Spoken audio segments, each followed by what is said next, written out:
Our featured guest tonight will be forever enshrined in the world's memory for his titular roles across both TV and film in The Incredible Hulk and Hercules, and for his undeniable influence on bodybuilding culture across the globe. Here to chat about his incredible life and career is none other than the Hulk and Hercules himself, Lou Ferrigno. Lou, welcome to the show.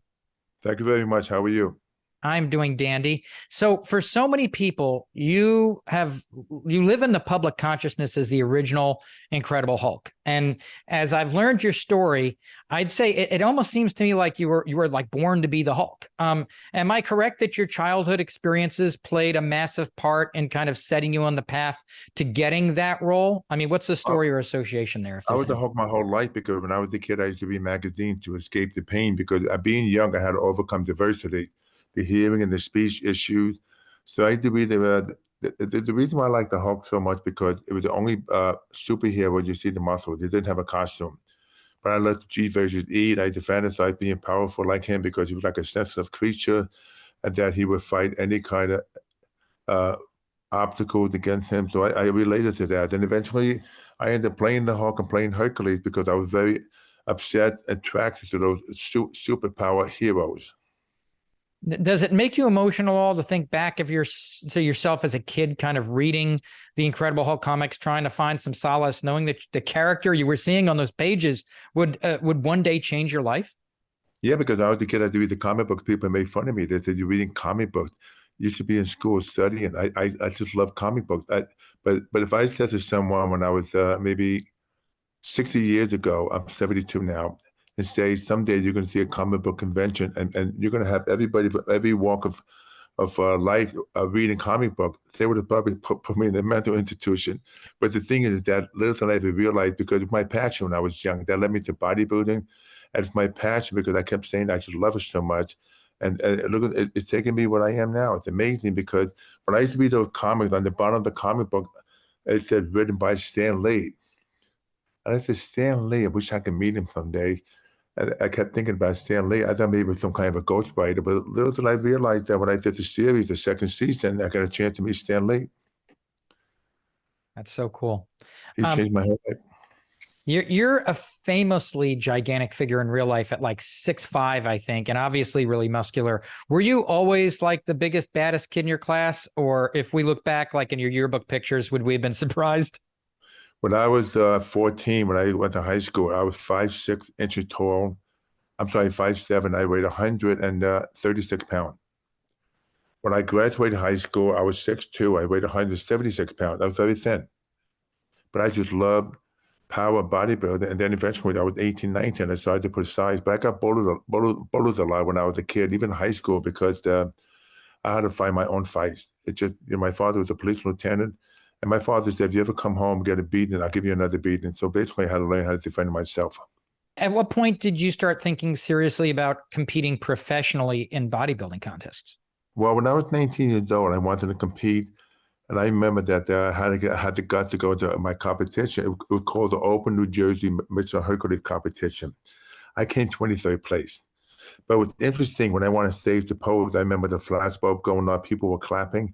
I said to myself, I'm doing something right. And I went home and I told my parents, I said, I want to be a champion. It's just something in you. It's that drive. I go to the gym. I used to look in the mirrors, read magazines. I said, I have a chance. I have the potential to go somewhere. It was inside of me. It was that drive because it saved my life. Because if I hadn't had that, I would be around today. You rather famously came into the bodybuilding world with a certain Arnold Schwarzenegger in his prime. When was the first time you met Arnold, and what sticks out to you about that meeting? Well, I wanted to go see the Mr. Universe competition. It was 1969. I begged my father to take me. I never forget it. What it was called the Brooklyn Academy of Music. And Arnold was there. He was training he was pumping up for the Mr. Universe. I've never seen anybody so big in my life. But I kept staring at him, saying that I get to see him in the flesh. It's like I read about him in the magazine, study his routines, watch him, but in the flesh, it left such an effect on me to see a human body like that. And I said, this is what I want. And I remember watching him that night when the Mr. Universe competition. I said, this is my path. And it just opened the doors because he was the first bodybuilder that over 6 feet to compete. And I emulated him because I wanted to be like him. But it's that that was my whole future. I said, this one I want to be. Did you feel any kinship or brotherhood in any way with Arnold or any of the other bodybuilders you found yourself competing against? Well, you got to remember he was my idol. Of course, I wanted to compete against him because we came from similar fathers. His father was like a chief of police. My father was a police lieutenant. Myself, I became a deputy sheriff 18 years ago. But we had the same, what you call the love and hate relationship with the father, meaning that, for example, when I was young, I didn't have perfect hearing, so I had to carry my father's pain. I wasn't good enough. I was not the perfect son. Arnold told me the father was the same way because he felt like Arnold should reading these muscle magazines, playing soccer. He should do something that's much more. It should be more education than being different sports and bodybuilding. So we have a lot of similarities. Mm. Um, how were you first introduced to the idea of participating in the documentary Pumping Iron? What do you remember about that conversation? Well, what happened though, they came to the gym in Brooklyn and took pictures. They said they could come out with a book called Pumping Iron. They took pictures of me. And there's two people named Charles Gaines and George Butler, because they want to explore the world of bodybuilding and present it to the mainstream, to the media, to the general public.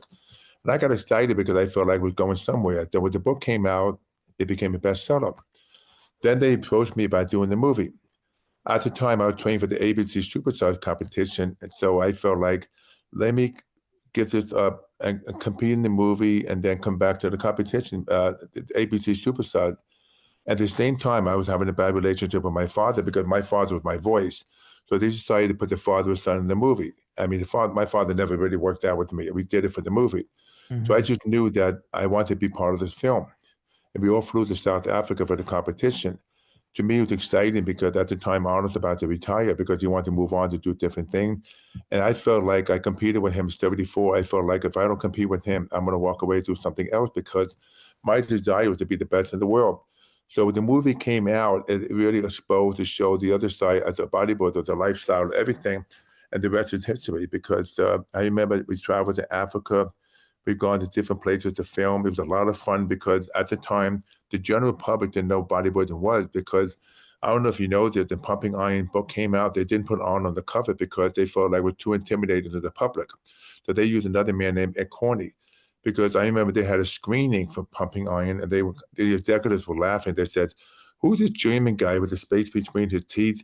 He's a champion. They were laughing because little did they realize that the movie had such a huge impact because we were like freaks back then because most guys outside would go to pro football. So back then it became an explosion when it came out in the world of fitness and bodybuilding. So I was going to ask you if you had any inkling at all at the time that this documentary was actually going to have a massive blockbuster hit in the US, but it sounds like based on the screenings that maybe people were thinking it might not do well. Well, I had a feeling it was going to do well because no one's ever seen anything like this before because today it's classified as a docudrama. But back then it was a documentary. But I just had a feeling that would have hit the mainstream that mother, mom, pop, older people would know bodybuilding was because the only people that knew what bodybuilding was in the muscle magazine. So they get to see the real blood, sweat, and tears of the sport. People, they had a big screening in New York City. I mean, Raquel Welch came. I was there. Arnold was there. All the bodybuilders. We were on stage posing for the exhibition. It was so well received. It was better than I expected. So when did you first realize the film was probably going to change your life? I mean, did anybody ever call you and tell you how it was doing at the box office, or was it just known immediately? I think it had legs because what I did is that after the movie came out, I was living in California to train for the 1977 Miss Olympia competition. But what Pumping Iron did for me, it gave me a chance to audition for the Incredible Hulk TV series. So if they saw the movie, they interview Arnold, they interview me, they felt I was perfect for the part. The one thing led to another. So what wasn't for Pumping Iron, I wouldn't be playing the Hulk because it's funny that they were doing a large casting call nationwide, so they felt I was perfect for the part.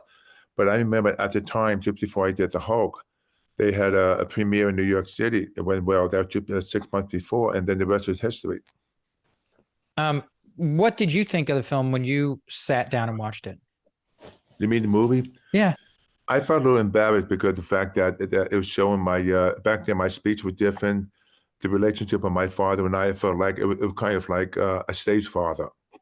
And the world didn't know what my real relationship was because I talked about it later on, the making of Pumping Iron. But I thought I had to go somewhere, go someplace. And I was very surprised when I went to the screening that I saw my baby pictures and I saw I was so well received, better than I expected because I just wanted to be someone, be somebody.